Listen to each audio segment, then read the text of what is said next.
All right. A friend of mine used to always say good vach, good week, which every Saturday night he would see that as the Rebbe was leaving 770, he would wish the Rebbe a good vach. And it was on a similar setup to this year. It was the 19th of Kislev was on Saturday night. And he told the Rebbe, good vach. And the Rebbe said, good yontif. So in a similar way, tonight is the 10th of Kislev. So the appropriate greeting is not good vach, the appropriate greeting is good yontif. The Mittler Rebbe, like the Alter Rebbe, was informed about his release from prison. He informed he was going to be released from prison on the 10th of Kislev, according to one account, when he was reciting the pasuk, just like the Alter Rebbe, when he was reciting the verse, Hashem redeem my soul in peace. While he was saying that verse, he was then, before he began the next verse, he was told he was going to be released from prison. A similar thing happened to the Mittler Rebbe. There is actually different accounts. So according to one account, the Mittler Rebbe was informed on Shabbos, on the 9th of Kislev. But the Rebbe quotes another account which says that the Mittler Rebbe was informed on the 10th of Kislev when he was saying the pasuk Palav Shal Nafshi. And come here, Rosie Miro, come here.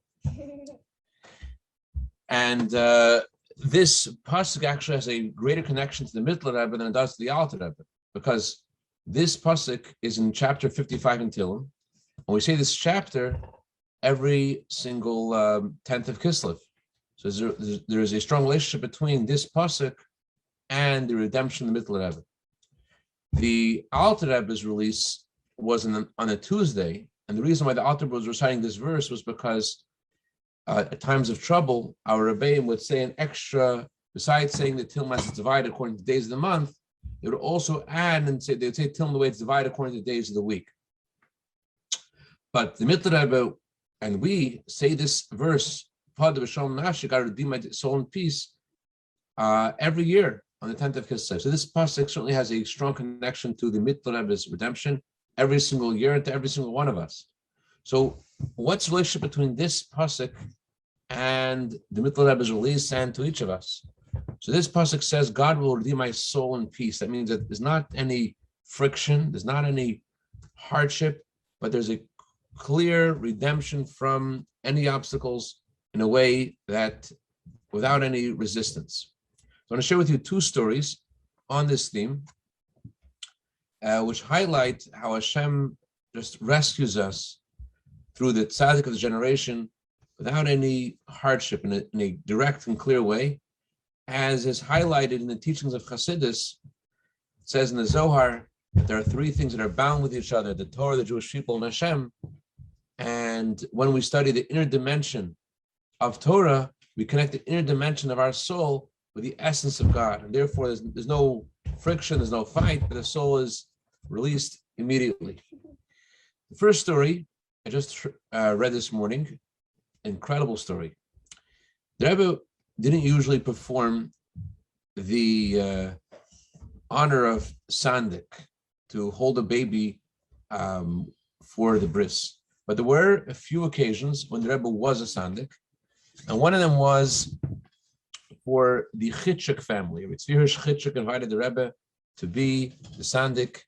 I believe it was for Rabbi Yosef Chitchuk, Rebbe's emissary to Tzvas in Israel. And Rabbi Chitchuk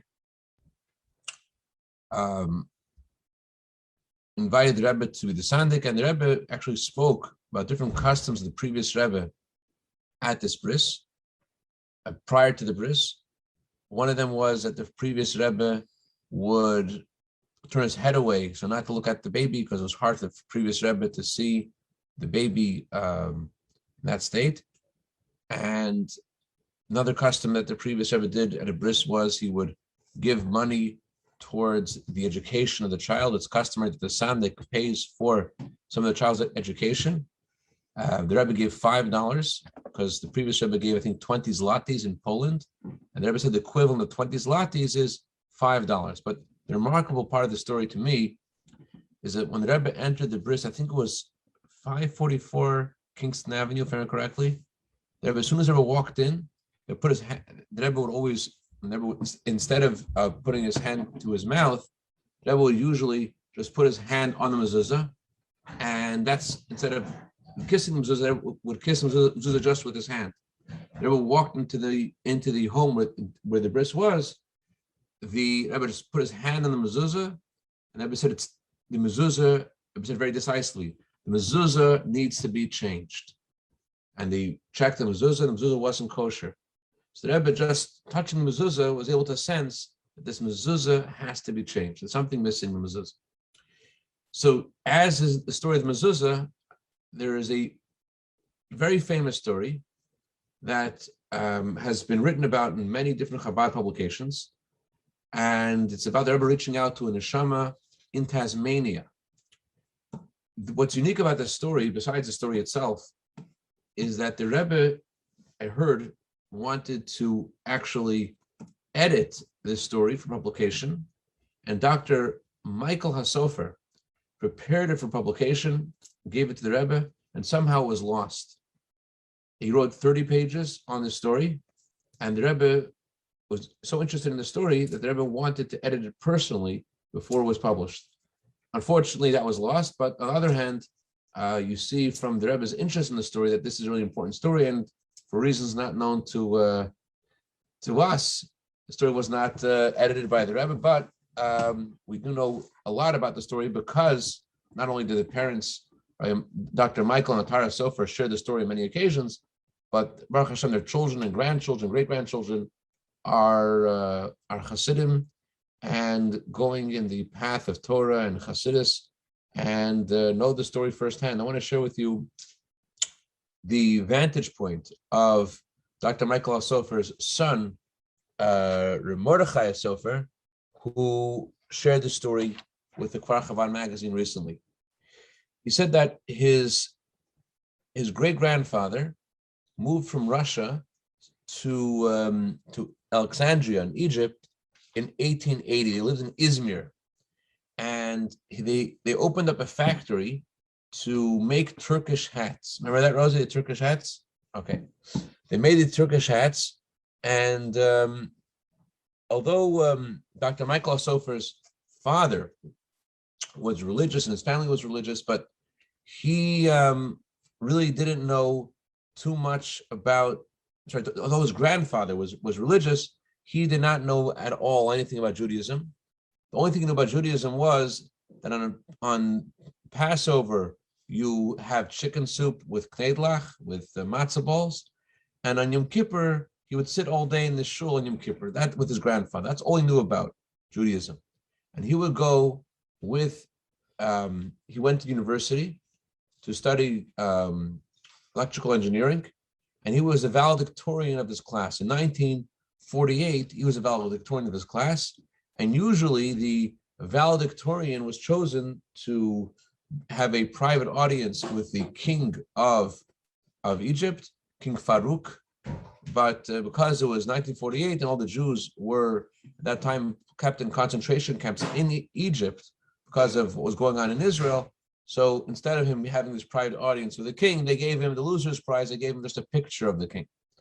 Anyway, so he, Baruch Hashem, eventually left after the war. They freed the Jews from this concentration camp, and he moved to Israel, and he joined the army. He became a senior officer in the Israeli army. He was in charge of the south. That was his southern part of Israel, and he met Mrs. Atara Hasofer in his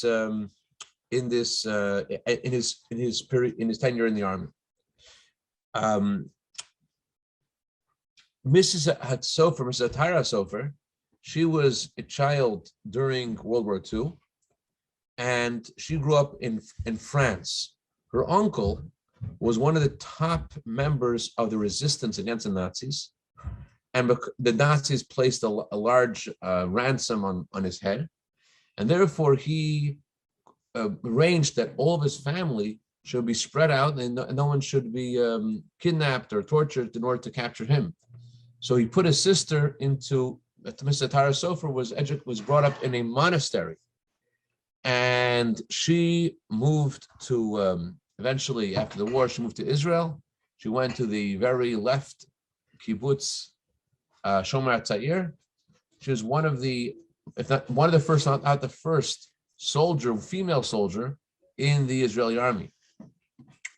And she married Dr. Michael Hasofer when she was when he was in his period in working in the army in Israel. And at that time, Dr. Michael Hasofer received a message from his sister who had moved to Australia that his mother wasn't healthy and he should come right away to Australia because his mother wasn't healthy.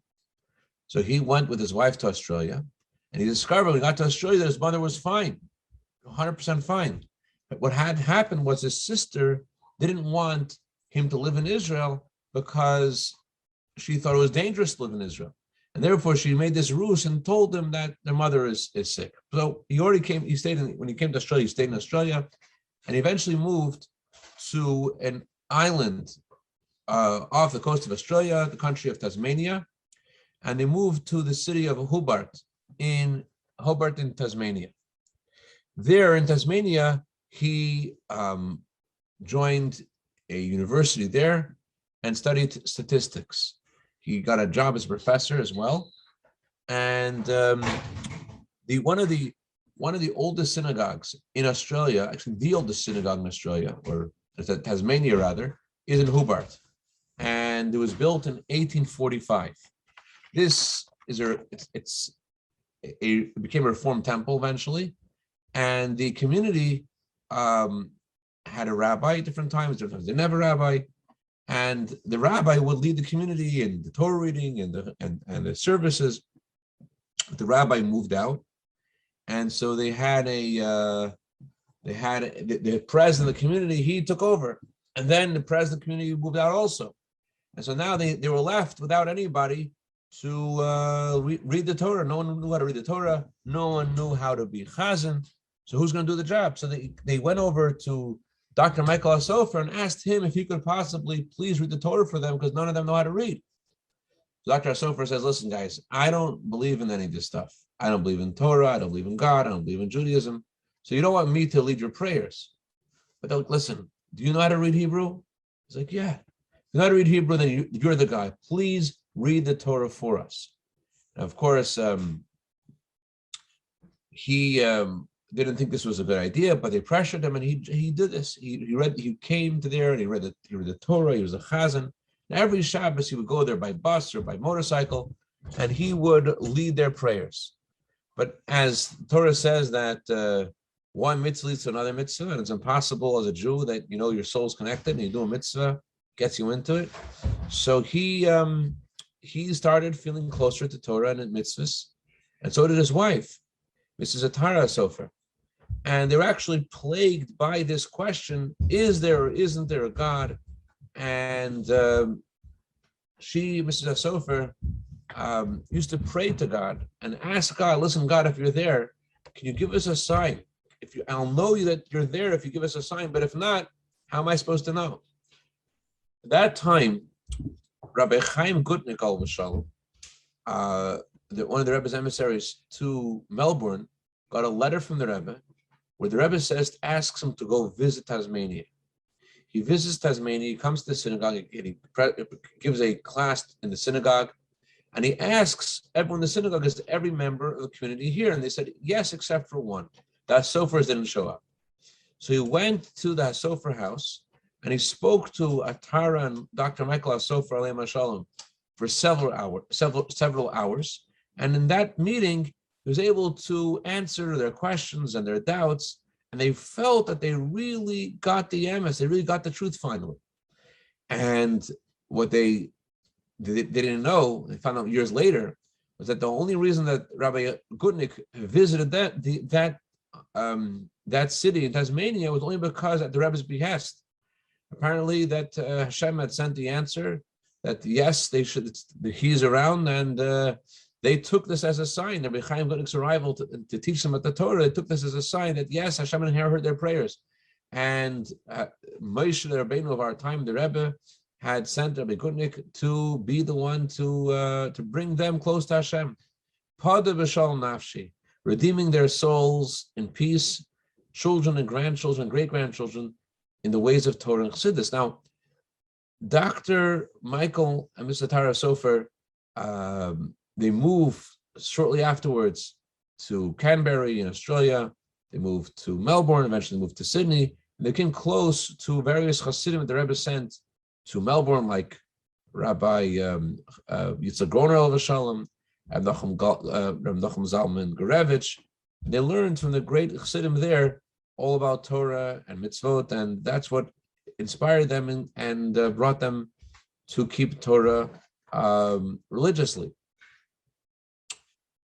Mrs. Hasofer was a psychologist, and one of their audiences with the Rebbe, Rabbi Mordechai Hasofer, was saying the story about his parents, says he's not familiar with all the audiences that his parents got. He has many letters that the Rebbe sent to them. He knows the Rebbe sent them on various missions, but he doesn't know all of their audiences, but he shared one of them. It's good to hear the story firsthand because it's not a story you would believe if you didn't hear the story firsthand. But before I go to that story, I just want to conclude that Rabbi Mordechai Hasofer said that what's his earliest recollection of his parents really getting into Judaism was coming to home one day and seeing his mother on the floor with 2 buckets of paint, red paint and blue paint, and she was coloring the various parts of her kitchen, red and blue, for milchiks and fleishiks, for dairy and meat. Anyway, so they are in an audience to the Rebbe, and Dr. Hasofer was invited by a university in Malaysia to teach there for a year, and they were discussing with the Rebbe if they should take on this position. And the Rebbe told Mrs. Atara Hasofer, who was a psychologist, that she should learn in Malaysia. She should learn a kosher meditation. Unfortunately, there are many kinds of idolatrous meditation, like TM and many other kinds of idolatrous meditation. The Rebbe wanted her to learn about meditation and how to make a kosher meditation. The Rebbe said there are a lot of Jews who are into this, and a lot of it's based on idol worship. So his mother indeed learned about meditation, and in order to understand meditation properly, they met this Buddhist priest, and they told him exactly what they want to do. They don't want to learn all the religious stuff about this. They just want to learn the therapeutic benefits of meditation without all the religious idolatrous stuff. So this priest was apparently a very intelligent man. He says, listen, I'm willing to teach you this on condition, I know you Jews have something called Torah. You teach me Torah and I'll teach you meditation. And he did. And Dr. Michael Hasofer taught him Tanya. So they stayed a year there.